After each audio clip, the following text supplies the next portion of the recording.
black and Asian people should come here in hundreds of millions. We will come here, we have been coming here, and we will continue to come here in hundreds of millions until indeed Gaddafi said Europe will turn black. It's been 1 year. 1 year since the flood of migrants pouring into Europe became a deluge. When German Chancellor Angela Merkel opened the gates to the continent and invited the entire developing world to come to the welfare states of Europe and live on government handouts. Millions of people, overwhelmingly young men from sub-Saharan Africa and the Arab world, have heeded the call. Once they arrived, they were welcomed at train stations by mostly women holding signs and squealing "Refugees welcome." In the midst of the euphoria, whilst Germans were celebrating their own benevolence and reports of mass sexual assault had yet to surface, you even had young girls visiting asylum centers with signs offering free hugs. The naivete was stupefying to behold. This euphoria of indulgent narcissistic virtue signaling and pathological altruism, with a touch of self-flagellation, is now meeting the cold reality of what it means to have imported millions of young men, mostly illiterate and skillless, to what was formerly a peaceful, high-trust modern society. And the social crisis currently marinating in the streets of Germany threatens the stability of all of Western Europe. My paternal grandmother was German, and I lived in Germany for a year in Frankfurt when I was at university. I very much liked its clean streets, safe U- and S-Bahns, and its very welcoming people. But in the big cities of Germany especially, those days are gone. Germany is in the midst of a transition, and like the frog that does not realize he is slowly being boiled, it's hard to know whether Germans will realize the country they built upon the ruins of defeat in World War II and the reunification of what was left of occupied East and West Germany will not survive this crisis, engineered and abetted by Chancellor Merkel, if left unchecked and unchallenged. At the beginning of this crisis, when Islamic terrorism was being waged in the name of Allah in the streets of Brussels, Paris, and Istanbul, Germans, knowing their chancellor had invited millions of military-age young men from the cauldrons of the Middle East and from the very heart of territory controlled by the Islamic State, they knew very well that their time was coming. By wide margins, the German public had resigned itself that their country would also suffer violent jihadist attacks in 2016.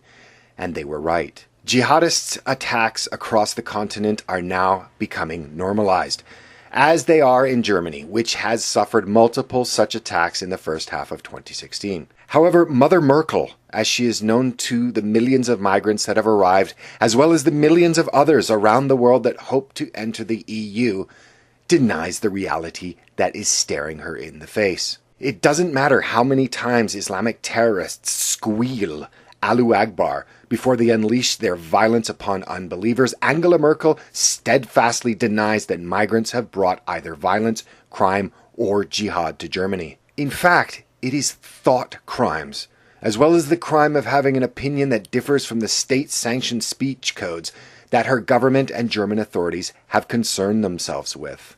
Not only are they arresting people for their opinions on social media, they will arrest and prosecute anyone, no matter the circumstances, for objecting to the behavior and crimes of migrants and New Germans. During the mass shooting in Munich on the 22nd of July 2016 that took the lives of 9 people and wounded 36 others, Thomas Salby, a 57-year-old German man, hurled abuse at the shooter, Ali Sonboli, from his balcony. While many praised Mr. Salbe for standing up to the gunmen who aimed shots in his direction, he was charged by the Munich prosecutor for libel for his comments. During the deadly attack, he repeatedly called the gunman a wanker and told him to fuck off. All I had was a beer bottle to throw at him, but if I had a gun, I would have shot him in the head, the Munich resident said. German prosecutors are investigating Salbe for potentially insulting the 18-year-old gunman who shot himself after the massacre, and he will most likely have to pay a fine. In the first 3 months of 2016, migrants were reported to have committed roughly 70,000 crimes in Germany. In fact, The crime rates are grossly disproportionate as a percentage of population. However, the German establishment not only sought to cover up their crimes, German police have now been accused of surrendering in the face of migrant crime. Documents show officers in Kiel, northern Germany, were told to forego prosecuting migrants for theft and criminal damage amid fears there was little chance of succeeding. It's not only because of the vast numbers of cases that police were told that there would be little chance of successful prosecution. The real reason being was that most had no identification. Think about that. Crime was being allowed to take place because the German authorities have no idea who it is that is in their country, and thus gave non-Germans carte blanche to commit crimes with no repercussions. And these orders were given just 2 months before Cologne. So what you have now is one rule for natives and one rule for migrants. And the migrants know it. Cologne was the first instance of mass sexual assault reported in Germany. Actually, it was not exactly reported, as the government tried to suppress the information, but was pushed out into the open by the women who, via protesting in the streets, forced the issue. Even though 1,200 German women were sexually assaulted by 2,000 men, many German women of Cologne, once the story broke, took to the streets to hand out flowers to the young migrant men of the city to show their solidarity with them. And no matter how hard the authorities attempt to cover up the sexual assaults committed by migrants against German women and children, the situation is spiraling out of control and shows no signs of abating. There's now even an interactive crime map that is set up to detail the rape wave that is now slamming into Germany, and the pins that locate the sexual assaults against German women are multiplying by the day. I've gone into detail in another video about the horrifying new trend of Taharush, or the Arabic rape game, that is now descending upon women of Germany, where they are surrounded by large groups of migrant men and violently violated and sexually assaulted. As well, I've made a dedicated video on the new phenomena of migrants and their sexual emergencies, whereas women and especially children are now en masse being the victims of sexual assault in the swimming pools around Europe, but especially in Germany. And like Sweden, which has become the rape capital of Europe, and this summer introduced "Don't Rape Me" bracelets in an attempt to curb migrant sex attacks upon Swedish women at summer outdoor concerts, the German authorities have come up with an equally useless stopgap measure to help reduce migrant sexual assaults in German swimming pools. Young girls at German swimming pools are now being given temporary tattoos with the word "no" on them in the attempt to put off rapists.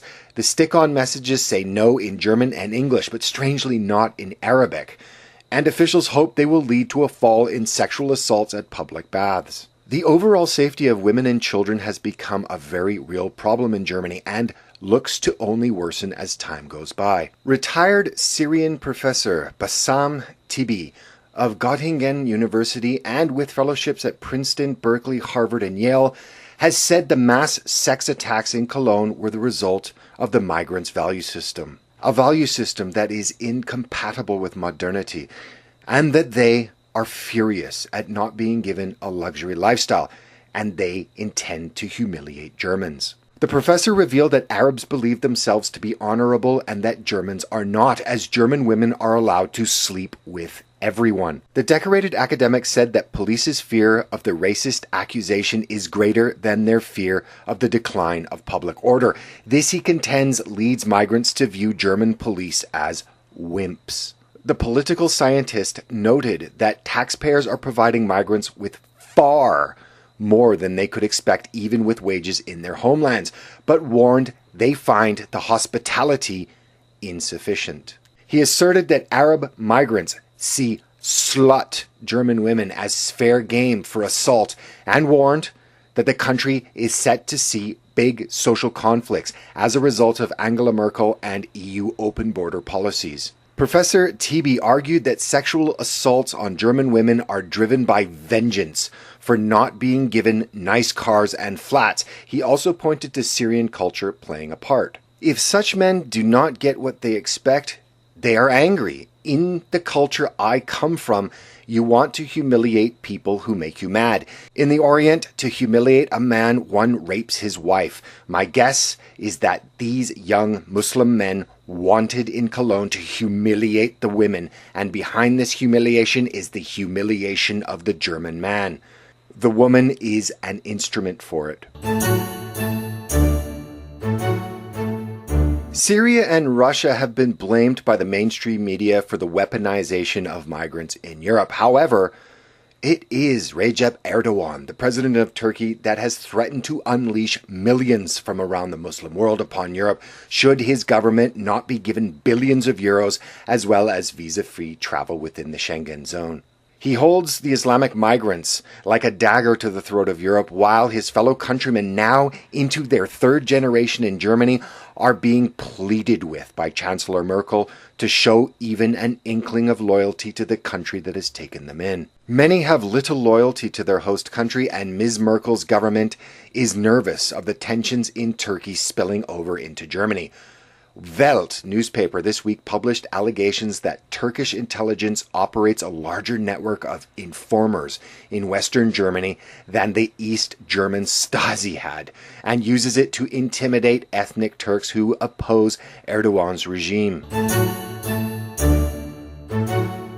Europeans have long ridiculed countries such as the US for their societal take on the role of police and that of self-defense. The police in the US long ago, if they ever had, lost their monopoly on violence and are mostly there to mop up the mess once it has already occurred. Europeans for generations have not been allowed to protect themselves, and because of the former homogeneous nature of their societies, there was little need to do so. However, the migrant rape wave currently assaulting Europe has no boundaries, and people, especially women, have begun to take matters into their own hands. In Denmark, pepper spray, which is strictly illegal, was used by a 17-year-old girl to fend off a rapist near an asylum seeker center. The girl, who was forced to the ground by the man who tried to remove her clothes, is being charged for using pepper spray against her intended rapist. The reason she is being charged is that she used the illegal substance to protect herself from rape. In Austria, shotguns have been sold out and firearm sales are up by 350%. Sales are also surging in non-lethal weapons such as tasers, pepper spray, and blank firing guns, amid unease of the crime and rape the migrants have brought with them. In Switzerland, the importation of jihad and criminality to the continent has triggered a run on guns, with all 26 cantons showing year-on-year increases in the application for firearms ownership. In the Czech Republic, the number of gun permit holders grew to nearly 300,000 in the first 5 months of 2016. In Germany, the population is not allowed to protect themselves from the violent crime and jihad that Angela Merkel has foisted upon her nation. Thus, pepper spray has been in great demand, as have blank firing or starter pistols since the beginning of the migrant influx. In fact, there is such a demand for self-defense weapons in Germany that pepper spray is now being sold by the largest German drugstore, DM. Citing growing demand, pepper spray is being added to their normal product line of non-prescription medicine, cosmetics, and household products. There are now even calls by the fastest growing party in Germany, the right-wing Alternative for Germany, to legalize gun ownership in the country because, as they say, the government has lost its state monopoly to protect its citizens, especially in thinly populated areas. This is Germany after 1 year of the migrant crisis that was encouraged and escalated by Chancellor Angela Merkel, and she has refused to change course. And now that Chancellor Merkel's invitation that all the world is welcome and that there is no upper limit to the number of young men that Germany can absorb, new sources of migrants have appeared this year. The southern migratory route may be closed, but the eastern one is open. Germany's border with Poland is now seeing massive inflows of men from Chechnya, a Muslim republic where separatists have fought several bloody wars against Russia. This new influx of migrants is largely going unreported in the mainstream media, and this is understandable as the police have strangely been very candid in the belief that even more Islamic militants are arriving, as well as their total inability to vet this newly arriving population. Merkel has divided Europe and has even been blamed for contributing to the UK's population's desire to leave the EU through Brexit. Moreover, with the discord she has sown, the breakup of the EU over her failed migrant policy is now not an impossibility. But how many rapes are too many rapes? How many crimes against persons and property is too many? How many people need to be killed in jihadist terror attacks? How much money can be spent on maintaining this army of young and essentially unemployable men? Surely it has been shown that Germans will tolerate the crime, the jihad, the costs, and the raping of their women and children. But when is it too much or too many? Germans have been indoctrinated for over 70 years of their collective guilt with regards to the Second World War.